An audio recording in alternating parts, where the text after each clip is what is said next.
ఆముదాలు అటుకెలేంచి అండ్లకెళ్ళి సమర్దీసేదట. అదే వంటకు ఇంట్లో దీపానికి నెత్తికి పెట్టుకునేదట. పెయ్యికి రుద్దుకుంటానికి సౌడు మన్ను లేదంటే నలుగుపిండి మిరపకాయలు తీసుకొని తొడిమెలు తీసి మిల్లుకాడ కొట్టించేది. పసుపు కూడా కొమ్ములు తెచ్చుకొని ఇంట్లోనే కొట్టుకునేది.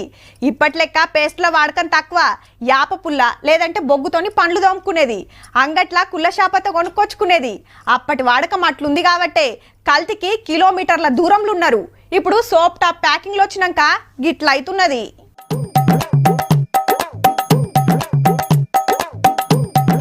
పక్కా కల్తీమాలే. కవర్ కంపింది, సరుకు నకిలీది. నెత్తికి పెట్టుకునే సమరు, షాపత్తా, చికెన్ మసాలా, బట్టల సబ్బులు, సర్ఫులు, బండలు, టాయిలెట్లు కడిగే క్లీనర్లు సుతా ఇడ్చిపెట్టలే. మొత్తం కల్తీ తయారు చేసి పట్నం శివార్ల కిరాణా దుకాణాలలో కిడుస్తున్నారు. ఒరిజినల్ అనుకొని పబ్లిక్ కొంటున్నారు. హైదరాబాద్ ల కాటేదాన్, నాగారం ఏరియాల